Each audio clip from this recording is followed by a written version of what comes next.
Welcome to Engage, leading conversations that matter. Join in the conversation. Send an email to engage@cfpublic.org. Send a recorded talkback message on the free Central Florida Public Media app. Leave a voicemail by calling 407-273-2300, extension 246. Engage is made possible with the support of listeners like you. You're listening to Engage on Central Florida Public Media on this Election Day, Tuesday, August 20th. I'm Sharon Stone. Coming up, we will talk with an advocate for abused children about identifying abuse and bringing perpetrators to justice. And we'll learn about an internship program training high schoolers to be community leaders of tomorrow. First, though, Florida's primary election day is here. Polling locations are open now until 7 o'clock tonight. Florida voters are choosing school board members, judges, and party nominees for county, state, and federal offices right now. Central Florida Public Media's Joe Burns joins us now live from Lake County. So ahead of Election Day, about 13% of registered voters in Central Florida had already cast their ballots by mail or early voting. Joe, what are you seeing today? Well, Sharon, happy Election Day. So here at the Venetian Center in Leesburg, we're seeing, slow and steady turnout, about 140 voters by 2 p.m. In Lake County overall, voter turnout, including early voting and absentee ballots, is at about 18%. But there's 4 hours of voting ahead. So I think the modest turnout has to do basically because this is a primary. So, Joe, what are you hearing from voters out there today? I spoke with several voters. They say they're voting because they always vote. There's a sense of civic duty and responsibility, or they say it's an honor to be able to vote. You do see that ethic among seniors, and of course there are a lot of seniors in Lake and Sumter counties, Sumter especially. It's famous for strong voter turnout. Even now with the overall primary turnout being fairly low, Sumter County is leading with about 30% turnout as of 2 p.m. One of those seniors in Lake County who votes every time, he's been doing it religiously since 1960, is 84-year-old Jim Lauer. Here's what he told me. We cherish our freedom. We cherish the people that have given us our freedom, and some laid their lives down for it. And we think it's a kind of responsibility. I travel a lot in business, and I know that a lot of countries where people don't have these freedoms. And we're lucky to have them. We're lucky to have people who serve, even though we don't always agree with everything they do. This country is the greatest, and I appreciate people, doing public service. They deserve to take the time to read about them and know what they believe in and what they're for. So it takes a little effort, but not much. Lauer said he's a moderate Republican, but has voted for both parties over the years. So, Joe, we know Florida is a closed primary state. Has that impacted what you're hearing from voters today? It's something that's frustrating for a lot of voters. One independent voter leaving the polling place emphasized that point. Because he's independent, so many of the races were being decided without his vote. A little over 25 years ago, Florida voters changed the Constitution to make the primaries and races where only one party has candidates open to all voters. But there's a loophole. If there are write-in candidates, then the primary election is closed, even though those write-in candidates won't show up on the general election ballot. Because of write-in candidates, more than half the voters in Lake County don't get to vote in county commission races. It's basically taxation without representation. Manuel Alvarado is one of those independent voters. He's a Republican at heart, but concerns about former President Donald Trump have caused him to register as an independent. I still have the values of the Republican Party, but right now I am independent. And I go and choose whatever, is the best candidate for each party. I'm not like before fixated to a single party. I like to see who is going to do good for the community, who's going to be good for the government, and I'm now pick and choose who's going to be the best one. His big concern in this election and the next is preserving democracy. All right, Central Florida Public Media's Joe Burns, thank you so much for joining us live. Thank you. As of today, the Orange County Supervisor of Elections Office has more than 816,000 registered active voters. They are being asked to choose candidates for commissioners, school board members, judges, state house, and senate, among other elected offices that will shape future policies for that growing region. Central Florida Public Media's Marian Summerall continues our Election Day coverage now. Marian, thanks for joining us. And you visited polling places in Paramore and Eatonville today. I did. I went out and canvassed areas the Orange County Supervisor of Elections identified as voting deserts. These are the communities where he created 2 new early voting sites ahead of the primary today. Here's Christopher Heath with the Orange County Supervisor of Elections office explaining why they're working on expanding access in these areas. So when we talk about voting deserts, really what we're looking at is accessibility. And when we're doing early voting, we're trying to find those places where you geographically have a large population, but not something that's necessarily close to them. Meanwhile, with precincts, we spread the precincts out evenly across the county. So there's one pretty much for every chunk of voters across the county.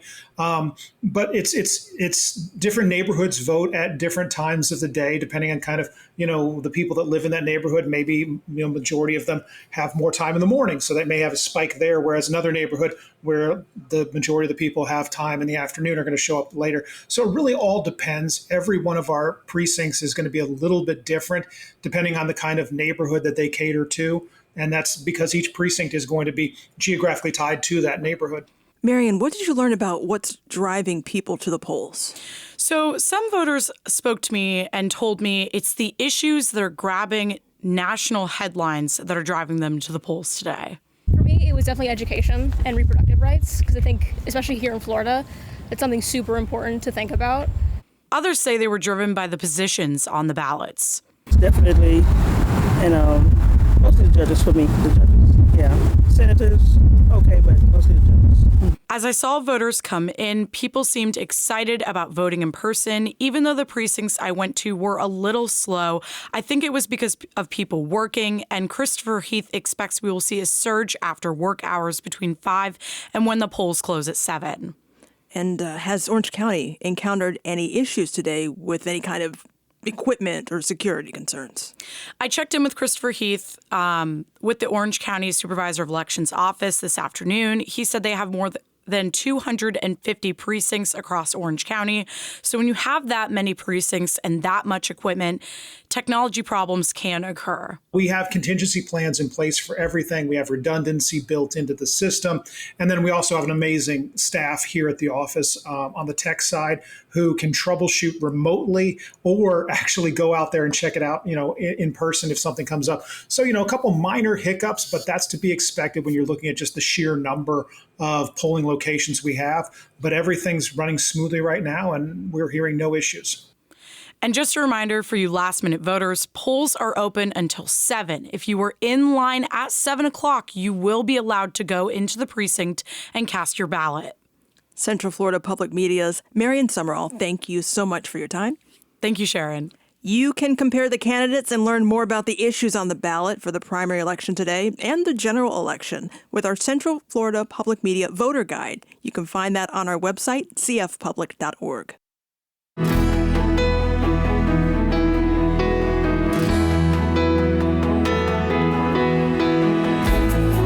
Still ahead here on Engage, we'll talk about an evidence-based model being used to bring abusers of children to justice. And later, we'll learn about an internship program educating the next generation of our community leaders. We're streaming live now at cfpublic.org. I'm Sharon Stone. You're listening to Engage on Central Florida Public Media.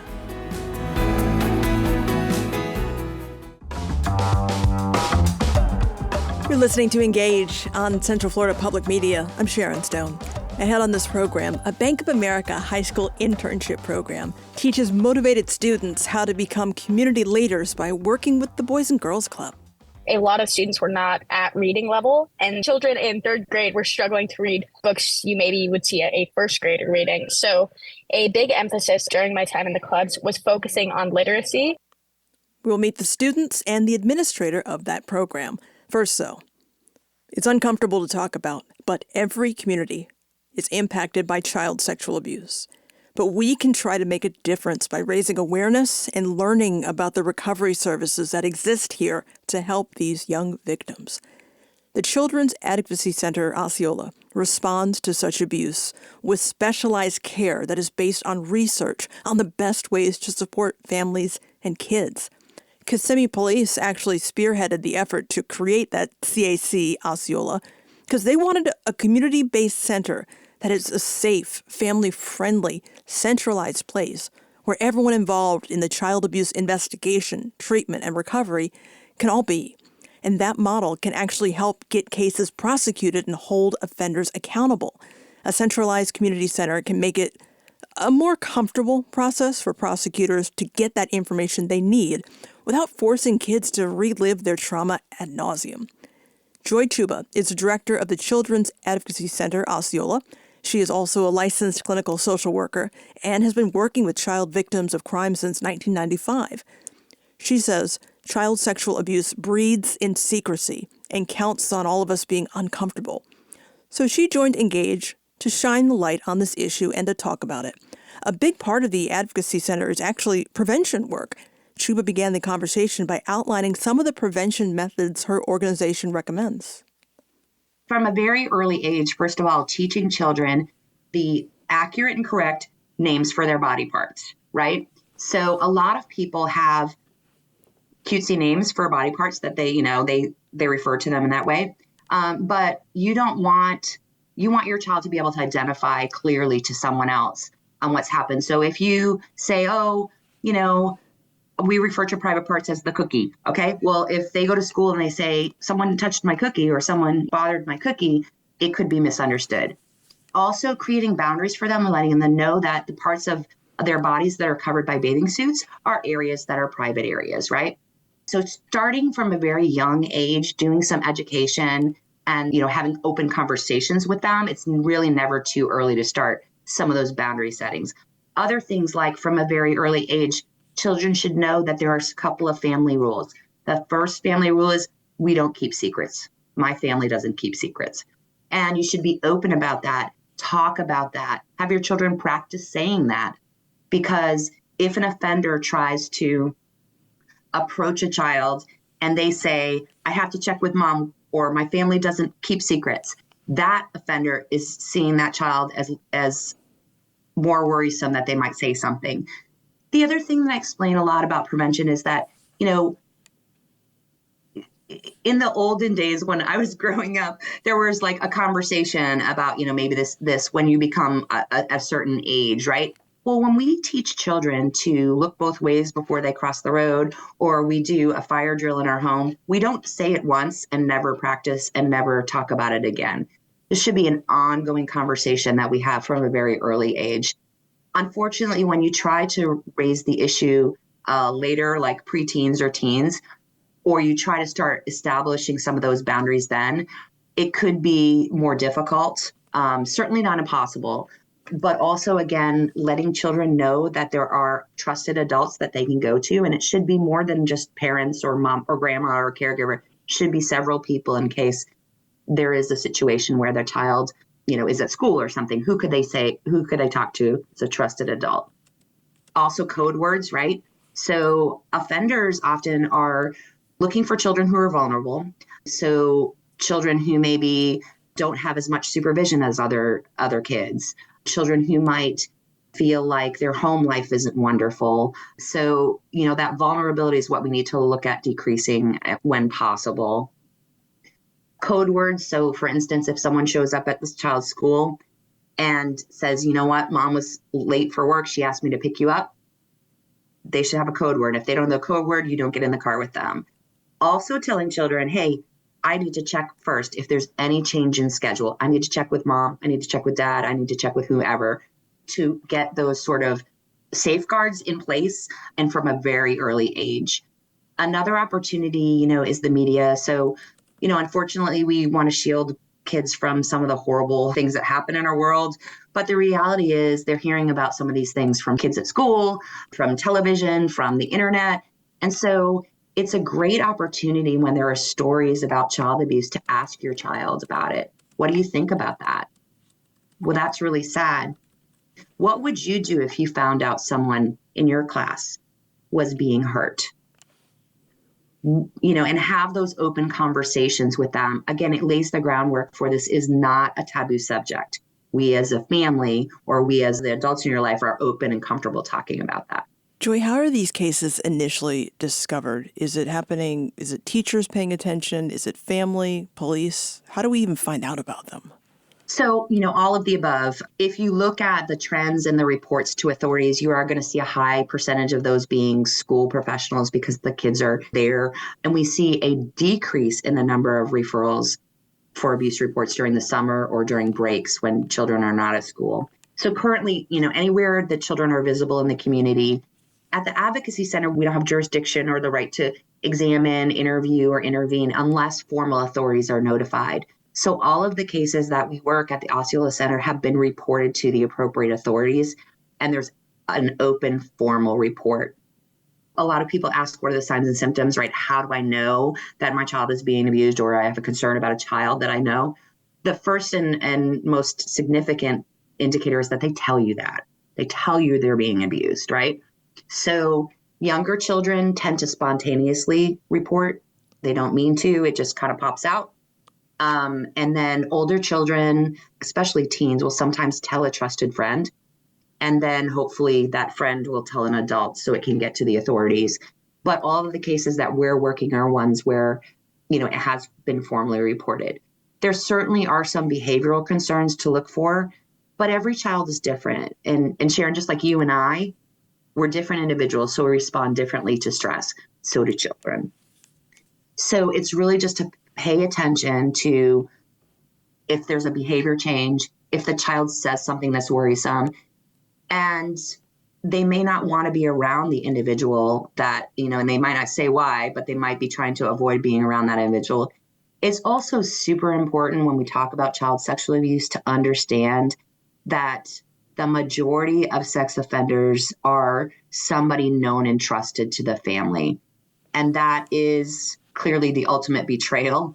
But, at the same time, sexual offenders will manipulate the family into feeling like this is a safe person. And so because that dynamic is there, the large majority of people are known to the child and family, we need to make sure that, if there is someone who's accessing our child, that we're kind of monitoring what they're doing, and any red flags that you see, address them immediately, because that can be an issue. So we've had cases where the individual will offer to babysit for free while the caregiver works, and while that seems like that might have been a very nice offer, there may have been ulterior motives behind that. Taking children in, alone to sports practices and things like that. So there are red flags for sure. But if there are behavior changes, it could be all kinds of different things that are happening. You just want to open that conversation with your kids when you notice it. And then the other piece, of course, is that with internet access, with social media, with all of that sort of opening up to kids at a very young age, parents need to be educated. Caregivers need to understand what the dangers are, monitor kids, talk to them about safety. There's lots of resources that you can find online about internet safety and app safety, lots of resources for caregivers. But offenders are just obviously using those as well to target some children. I have to remind myself sometimes that kids now, they don't remember the world pre-internet. So that's just what they do. They get online. That's part of their lives. So you have to just stay on top of it. We're talking to Joy Chuba. She's the director of Children's Advocacy Center in Osceola County. Can you help me understand, what do you do? Kind of just walk me through some of the things you do. You mentioned that the resources you have available has grown. What's a typical day like for you? So a typical daily schedule might be, there's been a concern for child sexual abuse, and the first responders, meaning law enforcement and the Department of Children and Families, have responded, and they have said, wait a minute, there is a need to look further into this, right? So either the child said, yes, this happened, or there's evidence, or there's a witness or something. So that child would come to the Advocacy Center with their non-offending caregivers, whoever is in their life who did not, perpetrate abuse. And most children do have someone who hasn't hurt them in their lives. They come to the center and they would meet with the detective assigned to the case from law enforcement, the investigator from the Department of Children and Families, if they're working that case, a victim advocate, and the person who's going to conduct the interview. And so the child and family will be met and surrounded by all of those folks. And the child has opportunities we have all kinds of fun stuff, gaming tables and Disney Plus, and the individuals who are working the investigation are then going to meet with the non-defending caregivers and talk to them about, how did this come about? What information do we need to know before we start talking to the child?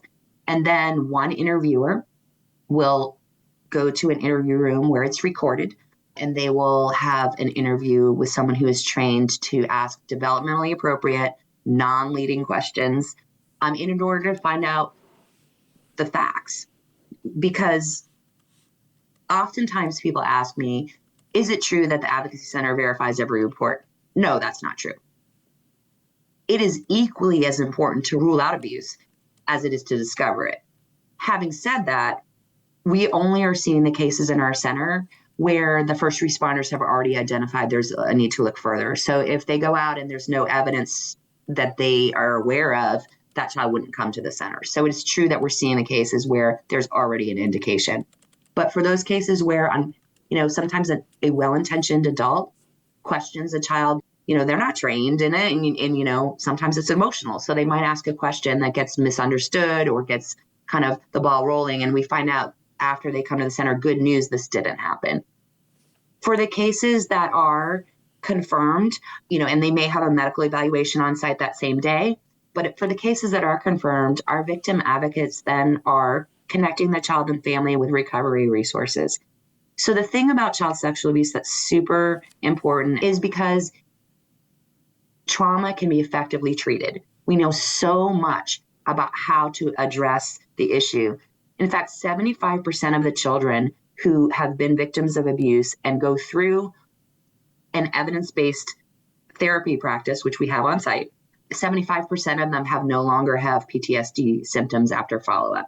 So healing is not only possible, but highly likely.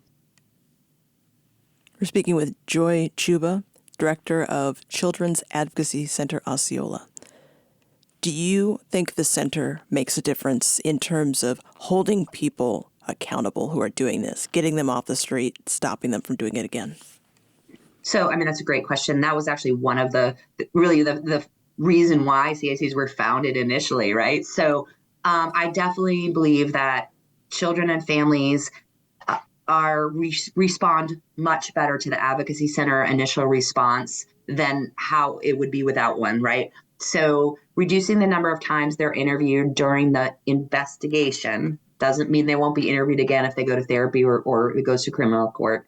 So I believe they're responding much better to that situation. In terms of prosecution outcomes, communities that have effective, fully accredited advocacy centers do have higher rates of prosecution. And I am proud to say that the CAC in Osceola has been fully accredited by our national center since 2012. Joy, you have such a unique perspective on this, an issue that people need to talk about more, but it's uncomfortable. I want to know what I should be asking you. What is it you wish our audience knew that you want to talk about? I really think that the biggest thing is, and it's probably related to some of the maybe misconceptions out there, but some people are of the opinion, and I think the general public, that this is an issue that is frequently made up by children, that the children make false reports. Well, in fact, it's the very opposite if you look at the research. The research essentially showing us that it is much more likely that a child will deny sexual abuse is happening when it is in fact happening than to make up a false allegation. So I think what I would like the audience to hear and the general public to understand is that if there is a concern or a statement, it needs to be reported and investigated. It is not up to us as individuals to make a decision about whether it's happened or not. It's up to, the professionals, and to kind of dissuade that myth that children make this up a lot. of course, there are times when something happens and it turns out we believe it was not sexual abuse. But most commonly, it's the situation where an adult is misunderstanding something, or a red flag was there, but it was something else, and we find it out. There are very few number that are actually determined to have been false reports. Joy Chuba is the Executive Director of Children's Advocacy Center Osceola. Coming up, a program equipping high school seniors to be tomorrow's community leaders. You're listening to Engage on Central Florida Public Media. You're listening to Engage on Central Florida Public Media. I'm Sharon Stone. We try to end each show with some good news that will leave you feeling upbeat, joyful, maybe inspired. 4 local high schoolers were selected as 2024 Central Florida Bank of America student leaders for the impact that they are making in their communities. This year's class, Evan Fernando, Taylor Clayton, Aspen Hess, and Colin Poon. The program involves a paid summer internship and a trip to Washington, D.C. for a national leadership summit where participants meet with members of Congress. Engage producer Richard Copeland got to catch up with Aspen, Colin, and Taylor. Richard starts the conversation, though, with Jody Hardman. She is Senior Vice President and Market Executive for Bank of America in Central Florida, and she shares some of the details of the program. The Bank of America Student Leaders Program started in 2004, so this is our 20th anniversary, and it started as a focus on youth, and in particular, rewarding, recognizing, and nurturing future leaders in Central Florida. The goal was not only to identify those students that were doing good things in their schools, in their communities, but also those that were showing that they had proven leadership skills with their peers, and among maybe their classmates, but also identifying issues that might be facing the community, and to really recognize that and to reward them with a paid internship. So 20 years ago, in almost every market where we do business, now it actually is in over 100 markets and across the country. The Student Leader Program is in its 20th year, as I mentioned, and we recognized close to 100 here in Central Florida. But you can imagine that it's about 300 each year that get identified. These are juniors and seniors in high school that apply to be part of the Student Leader Program.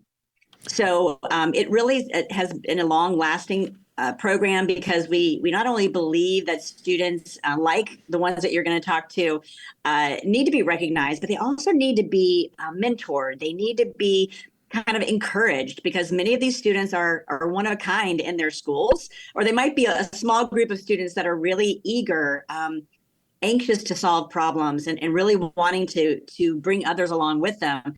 But it takes a unique leader to do that. So we want to encourage that kind of leadership by connecting them with other community leaders in Central Florida and across the country, as well as through our leadership summit. So that was a lot, Richard, but I'm happy to recap anything. Sure. And one of the things I wanted to ask is, I think when a lot of people think of internships, they picture kids fetching coffee for no wages and paltry credit. I don't get the impression that this internship program is like that. Correct. This internship is one that we're really proud of because it's not just a week of getting a glimpse of a nonprofit organization, right? We invest in these students by giving them a paid internship, not for 1 week, but for 7 full weeks.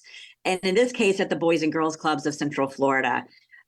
We love connecting them with a nonprofit like the Boys and Girls Club because their mission at the clubs is to really work with youth as well, everywhere from your youngest, maybe 6, 7, 8, 9, up until your late teens.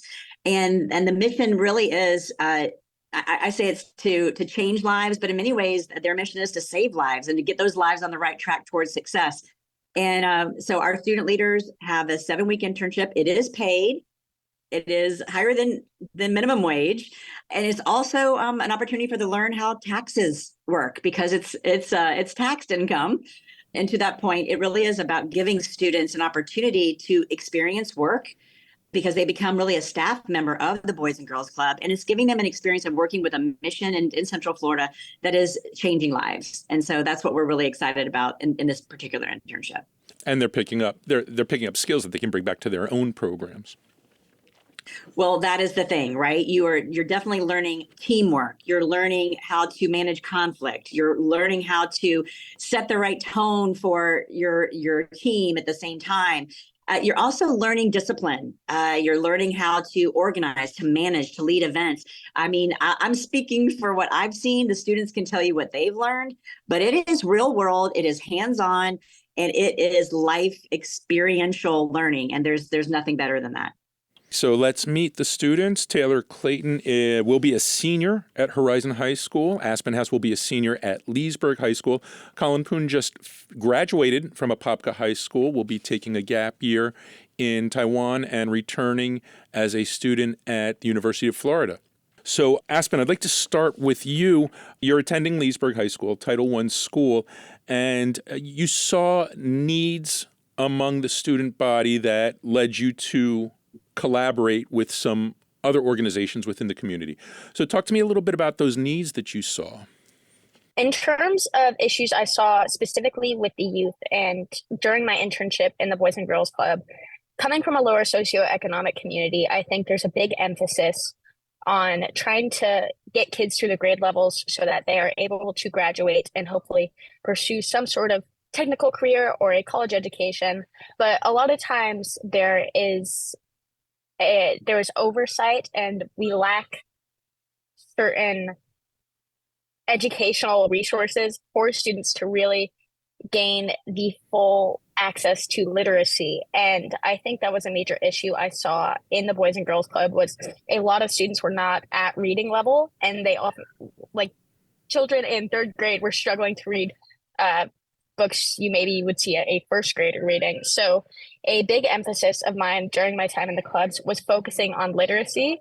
And it was actually an amazing experience because we were able to focus on grade level literacy as well as actually learning to read in other languages as a part of cross-cultural understanding we promoted throughout the year with our Olympic themes we were going on throughout the summer.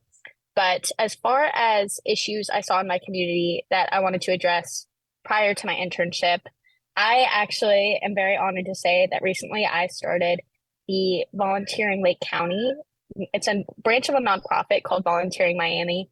And our goal is to provide volunteering opportunities and promote awareness about volunteering opportunities in our community to local high school students through one easy-to-use platform, which is our website.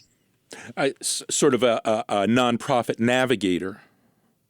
Yeah, absolutely. And how we reach out to local businesses, organizations, nonprofits, find these volunteering opportunities and list them on our website through specific categories so students can find the things that they are passionate about and connect with local businesses, organizations, and et cetera, and really work to make an impact in our community.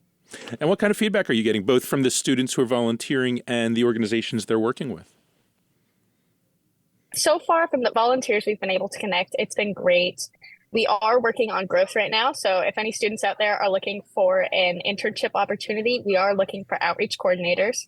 However, it's been amazing to see what we've been able to do so far. And we're really just looking at expanding our impact in the coming months of our next school year. And what skills from the internship have you found to be the most valuable in application? That's a great question. I think it really comes down to practicing patience with your students. You know, you go through so many struggles and you face many tiring days, but being patient and perseverant and knowing that you are doing the work you're doing to pursue a common goal, which is really making an impact on these kids, really helps you through it. So for those that are listening, for students that are interested in pursuing this program and generally just making a difference in your community, remember that you are working towards the goal of making that impact. And I think that will help you so much along the way. And there's few skills as valuable as patience. I agree. Definitely learned that this summer. So Colin, you recently graduated from Apopka High. Congratulations. You saw an opportunity to bring students together at Apopka through the REACH organization, the Recognizing and Experiencing Asian Cultural Heritage. Tell me about bringing this organization together and what you found within that community.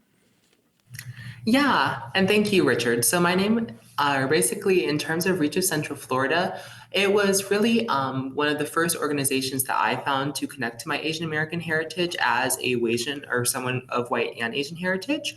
And so as the premier Asian American high school organization here in Central Florida, I was able to join it as a freshman and then eventually become its co-president just this past school year. And so it really has been the most impactful cultural organization, even just organization in general, that I had the opportunity to join in my high school years. And frankly, it really was transformational, where I was able to help lead the Lunar New Year parade that we see annually here in the Mills 50 district, where I think Jody actually reminded me that Bank of America was there too. And so yeah, it's just wonderful community engagement in terms of bringing a lot of stakeholders.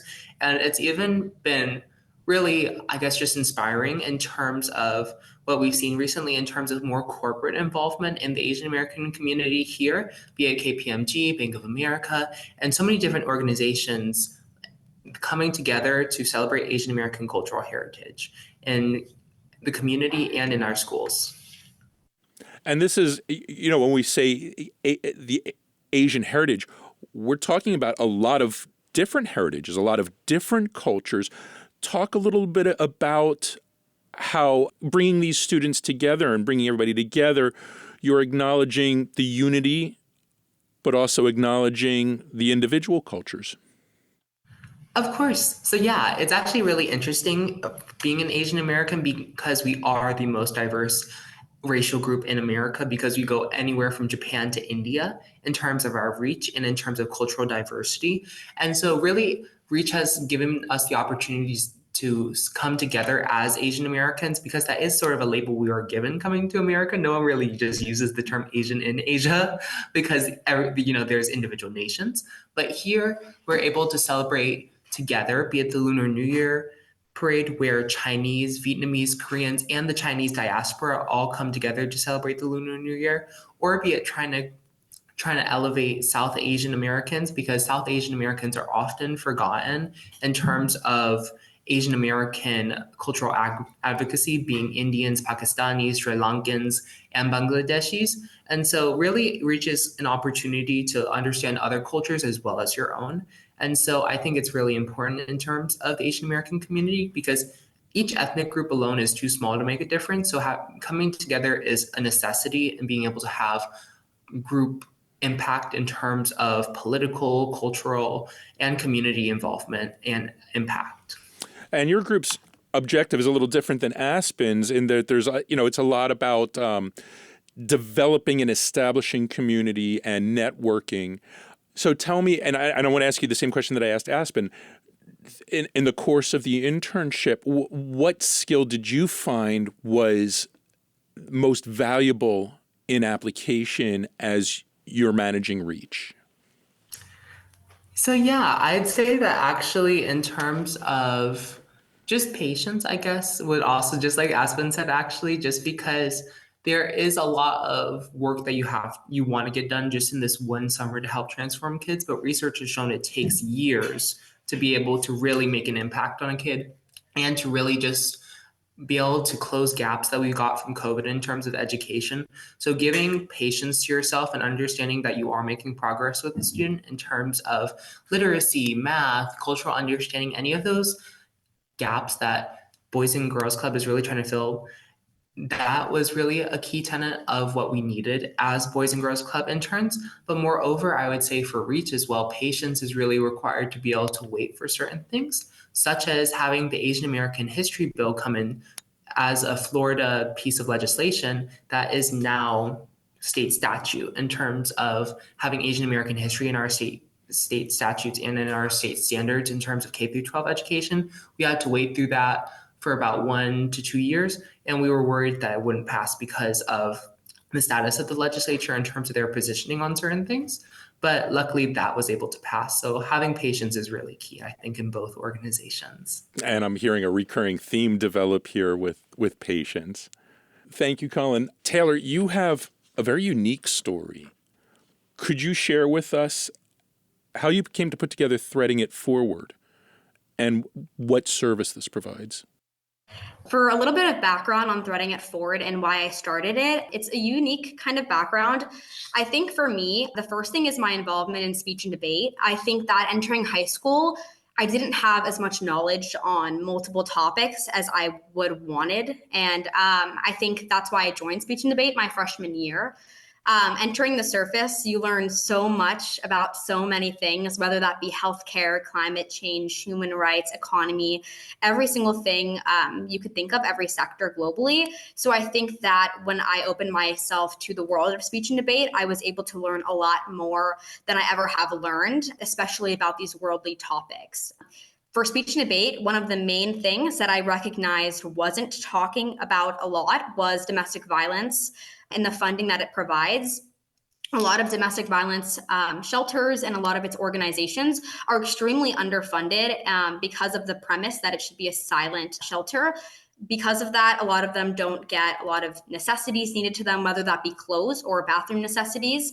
And I think as a woman, I grew up with my single dad my entire life. It was just me and him. And I think for me and my own story, it was really hard for me to grasp womanhood. And I think I had that journey for myself where independence became my virtue and womanhood became my own journey. So I think that throughout high school and middle school, I really tried hard to understand what women were facing and how much more support we needed. And a lot of that comes from domestic violence. And I think domestic violence is very, very unspoken, but it is a huge issue and it's only ever increasing. I know I created Threading It Forward to be able to promote a world where domestic violence gets more funding, where high schoolers know about its harms, its effects, what happens, how you get into it. And I think that for women in general, it was my stance to support them and to support the ones suffering, because silence is never okay. And I think that by, as a high schooler, advocating for more civic engagement and for more involvement in issues that are harsh like this is really helpful to its overall awareness. So specifically, one of the services that Threading It Forward provides is providing material for survivors of domestic violence, women and children, including clothing.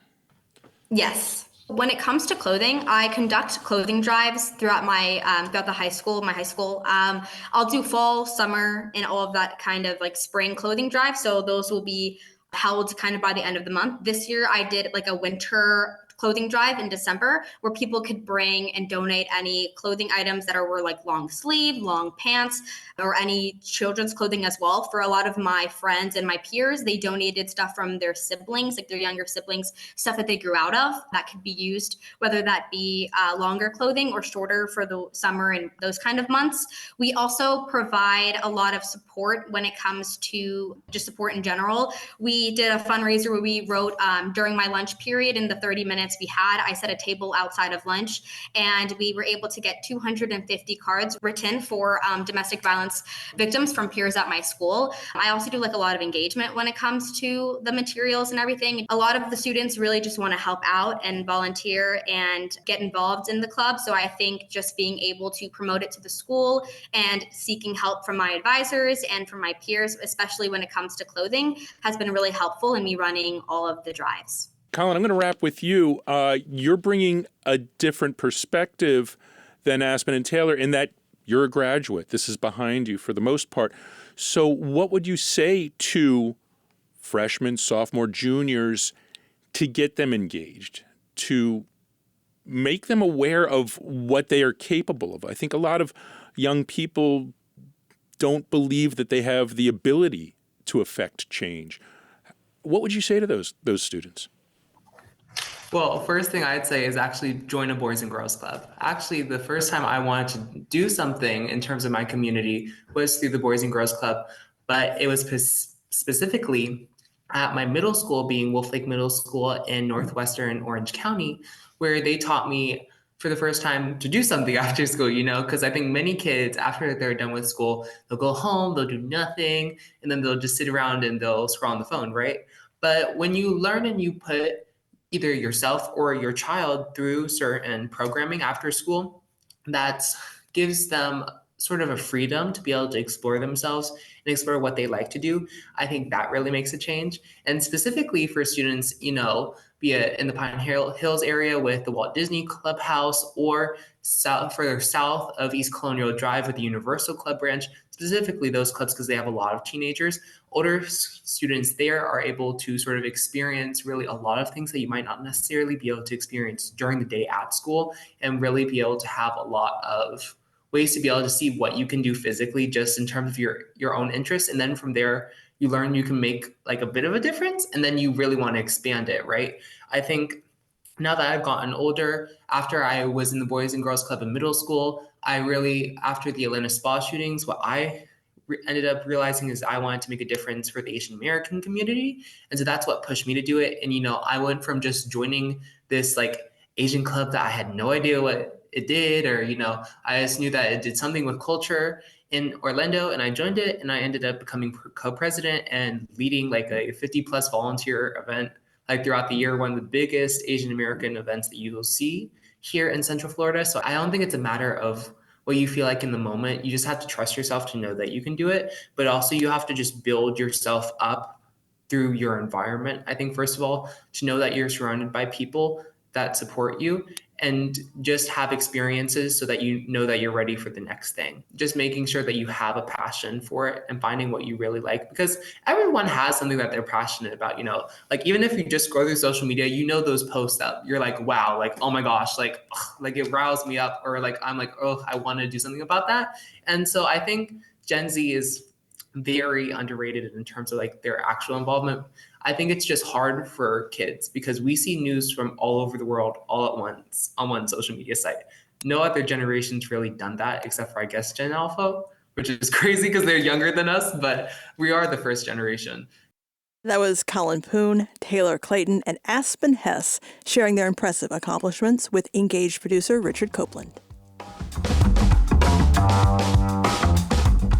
That's all for today's edition of Engage. We're back on Thursday. Don't forget, polls are open until 7 o'clock tonight. And also, don't forget, we want to hear from you. Let us know what you'd like to hear more about, or maybe what you are glad you heard. Send us an email to engage@cfpublic.org, or you can send us a talkback on the free Central Florida Public Media app. And you can listen to Engage Live on your phone on that app, or tell your smart speaker to play Central Florida Public Media. If you miss any part of this show or others, you can subscribe to the Engage podcast and listen on demand when it's convenient for you. I'm Sharon Stone. Thank you for joining us. All Things Considered is coming up following NPR News.